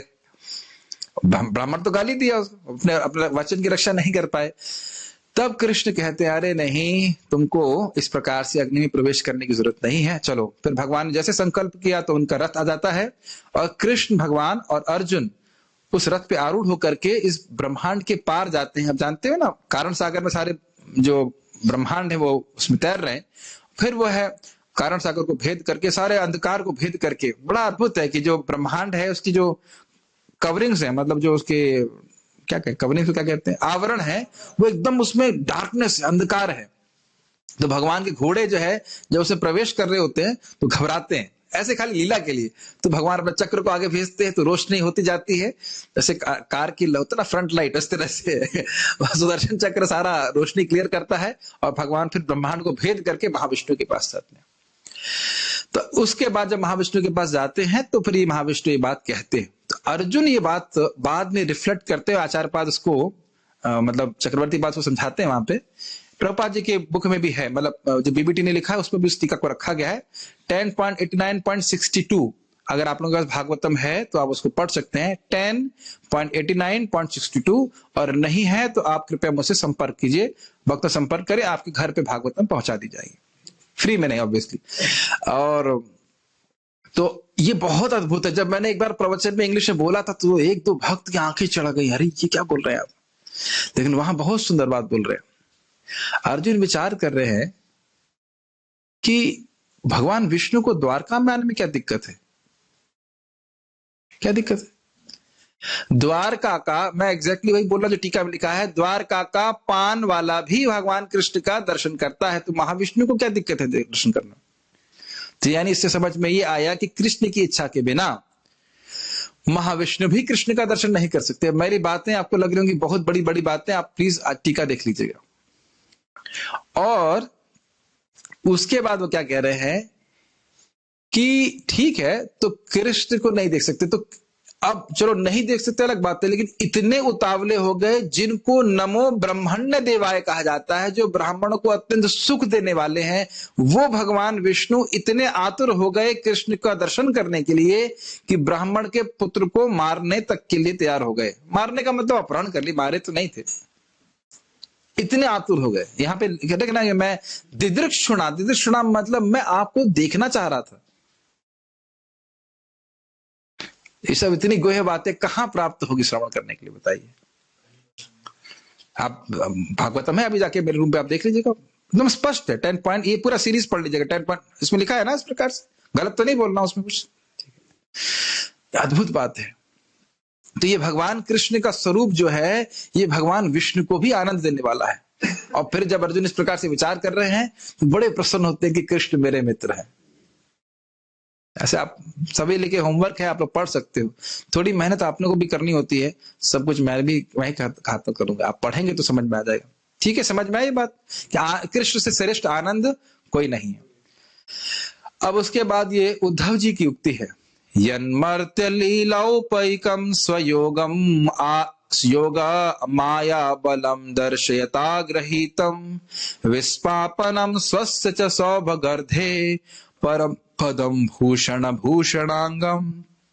भगवान अपनी अंतरंगा शक्ति योग माया के द्वारा मर्त्य लोक में प्रकट हुए। भगवान कृष्ण जगत में प्रकट हुए, वे अपने नित्य रूप में आए जो उनकी लीलाओं के लिए उपयुक्त है, मतलब मनुष्य रूप में आए, नराकृति। ये लीलाएं सबों के लिए आश्चर्यजनक थीं, यहां तक कि उन लोगों के लिए भी जिन्हें अपने ऐश्वर्य का गर्व है, जिसमें वैकुंठपति के रूप में भगवान का स्वरूप भी सम्मिलित है। मतलब भगवान विष्णु भी भगवान कृष्ण के स्वरूप को देख करके आश्चर्यचकित हो जाते हैं, और ये छोड़िए, भगवान कृष्ण भी अपने को देख करके आश्चर्यचकित हो जाते हैं। अभी मैं कोटेशन नहीं दे सकता हूं तुरंत, लेकिन चैतन्य चरितामृत में कोट दिया गया है। ये अब उज्ज्वल लीलमणि का है, कौन से शास्त्र का मुझे याद नहीं आ रहा है, ये भक्ति स्वामी सुंदर का, मुझे ठीक से याद नहीं आ रहा है। लेकिन वहां कृष्ण द्वारका में अपने स्वरूप को देखते हैं, बड़ा सुंदर व्यक्ति है ये बड़ा सुंदर व्यक्ति है, और अपने स्वरूप को देखते हैं स्फटिक मणि में, और कहते हैं कि उस रूप का काश मैं इस स्वरूप का आलिंगन कर सकूं इस प्रकार से। तो फिर वही भाव लेकर के श्रीमन चैतन्य महाप्रभु के रूप में वो जगत में अवतरित होते। तो कृष्ण को भी अपना स्वरूप आकर्षित करता है, कृष्ण इतने आकर्षक है। ठीक है, इस तरह उनका यानी श्री कृष्ण का दिव्य शरीर समस्त आभूषणों का आभूषण है। मतलब आभूषण भगवान को सुंदर नहीं बनाते हैं, भगवान पे जब आभूषण अर्पित किए जाते हैं तो आभूषण सुंदर लगते हैं। और अगर उसको आप ना समझें तो कभी आपको मौका लगे, या जो लोग भी भगवान के विग्रह की सेवा करते हैं, उन कपड़ों को जो आप भगवान को पहनाते हो, आप उनको डब्बे में देखेंगे तो वो कपड़े सुंदर बिल्कुल नहीं लगेंगे। मेरी बात समझ में आ रही है? लेकिन जब आप भगवान को पहना देंगे तो कपड़े सुंदर लगते हैं। समझ रहे हैं मेरी बात? हमारे कपड़े हमको मतलब कह सकते हैं लटके हुए भी अच्छे लगते हैं, कोई पैंट शर्ट होता है, सूट जैकेट जो कुछ भी। लेकिन भगवान के कपड़े आप विशेष रूप से देखेंगे कि अगर आप अन्यथा देखेंगे तो सुंदर नहीं लगेगा, वो आभूषण सुंदर नहीं लगेगा। लेकिन जब वो कृष्ण को अर्पित करते हैं, कृष्ण को, तो अरे इतना सुंदर ड्रेस है कि नहीं? यही बात बोल रहे हैं, आभूषणों के भी आभूषण है। जिस प्रकार से आभूषण से कोई व्यक्ति सुंदर लगता है, तो कृष्ण के जो अंग हैं वे आभूषणों के आभूषण है। आभूषण कृष्ण को सुंदर नहीं करते हैं, कृष्ण की सौंदर्य से वो आभूषण सुंदर लगता है। Make sense? यस। तो इसे बता रहे हैं, कृष्ण की सौंदर्य का वर्णन कर रहे हैं। जो भी हो, कृष्ण ही रस हैं, परंतु यह फल सीधे वेद रूपी वृक्ष पर स्थित नहीं है, अपितु यह तो पक करके पास में ही गिरा है, यानी गलितम, आपके पास मिला है, अवेलेबल है यहाँ पे। यह रस वृक्ष पर ही स्थित नहीं है, इसको वेदों में खोजने की आवश्यकता नहीं है, अपितु यह श्रीला शुकदेव गोस्वामी के मुख से प्राप्त होता है। ये समझ में आई बात? को कहो अच्छा, तो ये वेद का पका हुआ फल है, तो हम पेड़ पर चढ़ेंगे और चढ़ करके ढूंढेंगे फल को? तो ना, कोई जरूरत नहीं है। भूवि, इस पृथ्वी पे ही सुखदेव गोस्वामी और उनके शिष्य प्रशिष्य परंपरा में ये श्रीमद् भागवत उपलब्ध है। वेद पढ़ने की जरूरत नहीं। कुछ ऐसे हैं महात्मा जो कहेंगे हम वेद पढ़ेंगे, भागवत नहीं पढ़ेंगे, तो इस पे वो कटाक्ष कर रहे हैं कि वेद पढ़ने की कोई जरूरत नहीं है। स्वयं श्रीमद् भागवतम का आस्वादन कीजिए, जो पका हुआ फल है। हिंदी में कहे सीधी सादी भाषा में, फल खाओ पेड़ मत गिनो। सुने हैं इसका मतलब? नहीं समझते इसका मतलब? आम खाओ गुठली मत गिनो। वैसे तो आम में गुठली नहीं है, लेकिन मैं इसलिए बोल रहा हूं आम खाओ, पेड़ गिनने की जरूरत नहीं है। कौन सा पेड़ था, किसने उगाया, कहाँ था, कितनी पत्तियां हैं। अरे भाई, जो आम खाने को मिलता है तो आप पत्ती गिनेंगे पार्थ? अब गिने हो पत्ती? आम खाइए, और वो भी आपको एकदम प्लेट में मिल रहा है। तो उसी प्रकार से आचार्य गणों ने शिवदेव गोस्वामी बात बोले हैं, भागवत के वेदों के सार श्रीमद् भागवतम को, उसका आस्वादन करो, ये कहना चाहते हैं। गलित फल है, यही मिल रहा है आपको, पेड़ के पत्ते गिनने की जरूरत नहीं है। अब ये नहीं कि वेद गिरजाओं को अलग अलग से पढ़े, हम वेद का सम्मान नहीं कर रहे हैं, वेद का सम्मान नहीं कर रहे हैं, वेद ही कल्पतरु है। लेकिन अब कल्पतरु की पत्तियां गिनने से कोई खास फायदा नहीं है। भगवान की तो इसके सार रूप जो भागवत कथा है उसको श्रवण करना चाहिए। और इसीलिए आप आगे पढ़ेंगे, भूरिणी भूरि कर्माणि श्रोतव्यानि विभागशः अतः साधोत्र यत्सारम समुद्रत्या मनीषया। बहुत सारे शास्त्र में बहुत सारी बातें करने के लिए कहा गया है, इतना करने का समय कहाँ है लोगों के पास? तो आप शास्त्रों का वह सार बताइए, ये नात्मा सुप्रसिद्ध, जिससे आत्मा प्रसिद्ध बहुत प्रसन्न हो जाए। आप अभी इसी अध्याय का पारायण करते हुए देखेंगे ना श्लोक, ये बात बोल रहे हैं। कहा जा सकता है कि श्रीला व्यासदेव जानते थे कि यह फल अत्यंत सुस्वादु है, इसलिए प्रेम वश उन्होंने इसे लेकर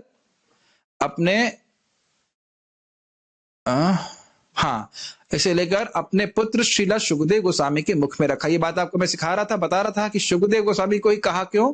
एक तो शुद्ध भक्त है, दूसरा अपने बेटे को अपने प्रेम के कारण, बेटे के प्रति सहज स्वाभाविक रूप से प्रेम होता है, तो उसको सबसे सुस्वादु वस्तु दी। ये आगे आप देखेंगे कि भागवतम व्यासदेव जी ने अलग अलग लोगों को अलग अलग वस्तुएं दी। ये 12वें स्कंद में आता है।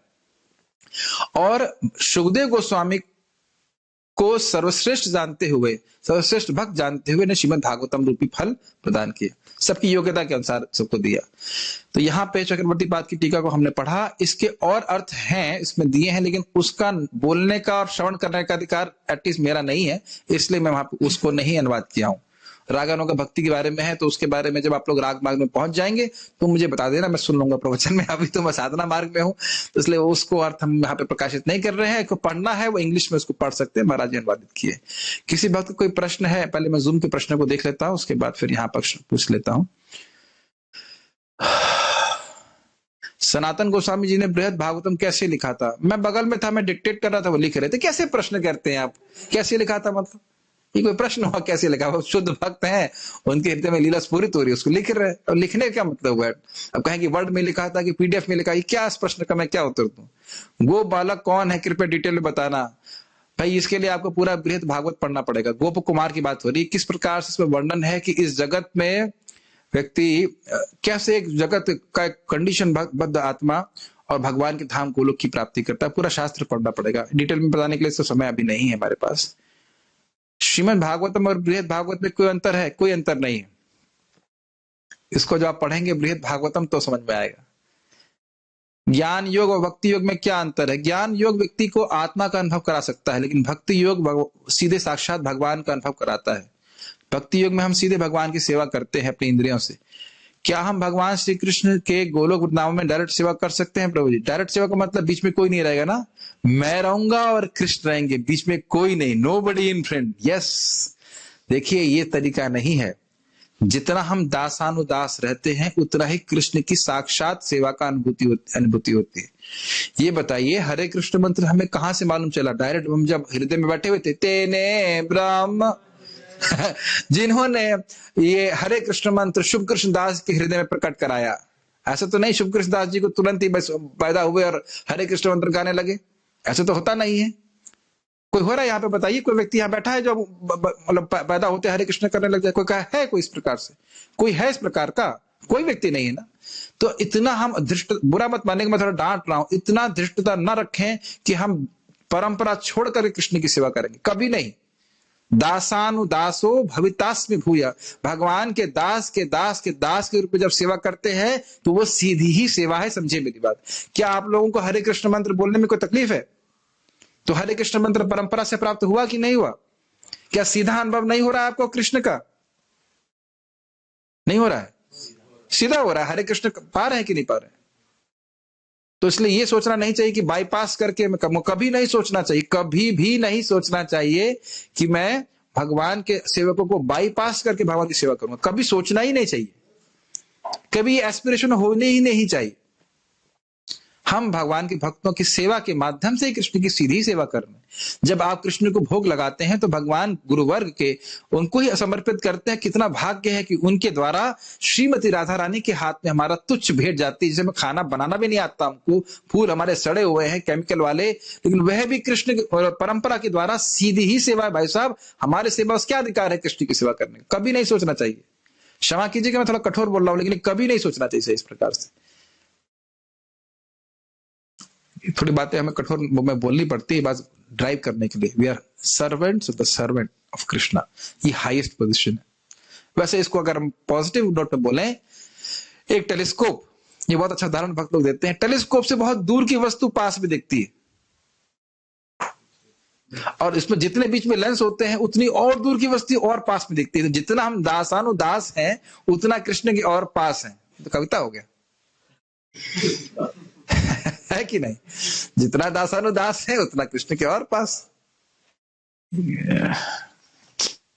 नहीं प्रभु जी, यहां तो हम जितना दासानुदास होते हैं तो उतना नीचे होते हैं। हाँ, लेकिन उतने ही प्रिय है। ये उल्टा चल रहा है आध्यात्मिक जगत में, सब कुछ इक्वेशन उल्टी है।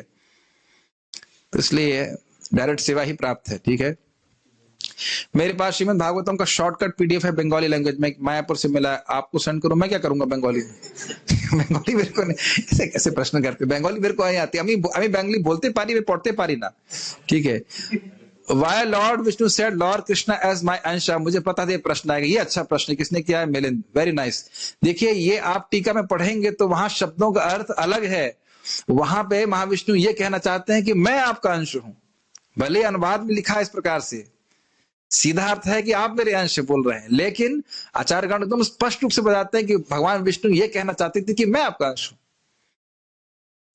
देखिए अब ये एक बड़ी इंटरेस्टिंग बात है, ये बहुत अच्छा प्रश्न मिलिंद ने किया है, ये बहुत अच्छा प्रश्न है, इसको उसका उत्तर देने के लिए बहुत उत्साहित हूं मैं।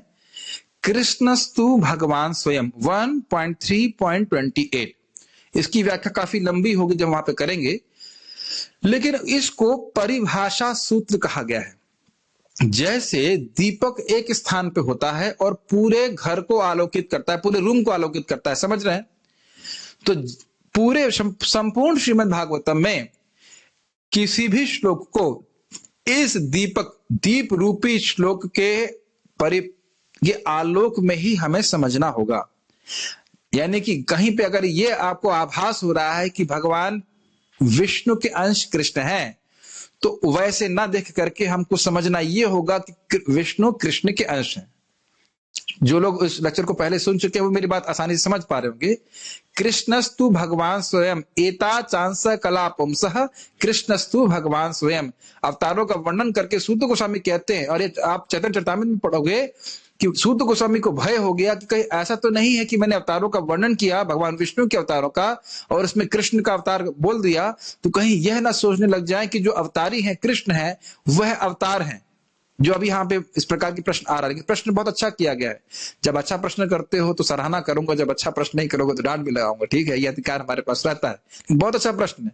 तो अब यहां कह रहे हैं, इसीलिए सूत गोस्वामी जी घबरा गए और उन्हें ये श्लोक बोला, एता चांसः कला पुंसः। जितने भी अवतार का वर्णन हुआ है वह भगवान महाविष्णु या गर्भोदक विष्णु या क्षीरोदक विष्णु एक ही व्यक्ति, उनके अवतार हैं, उनके अंश हैं।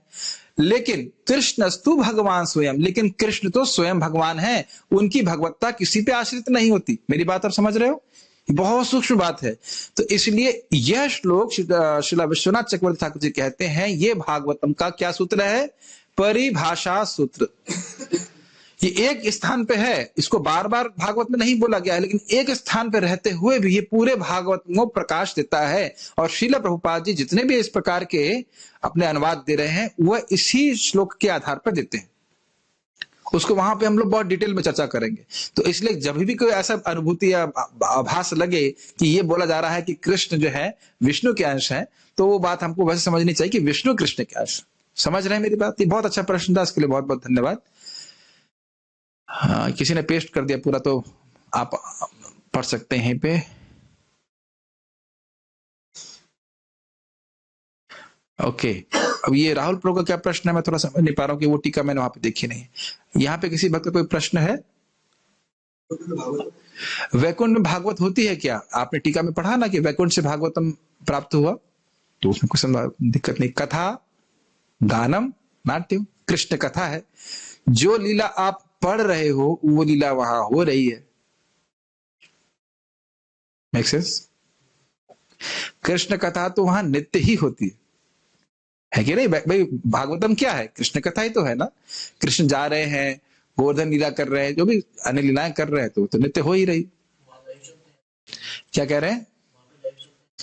वहां पे प्रभु जी कह रहे लाइव चल रहा है, हम पढ़ रहे हैं, ये भी कह सकते हैं। और कोई प्रश्न है?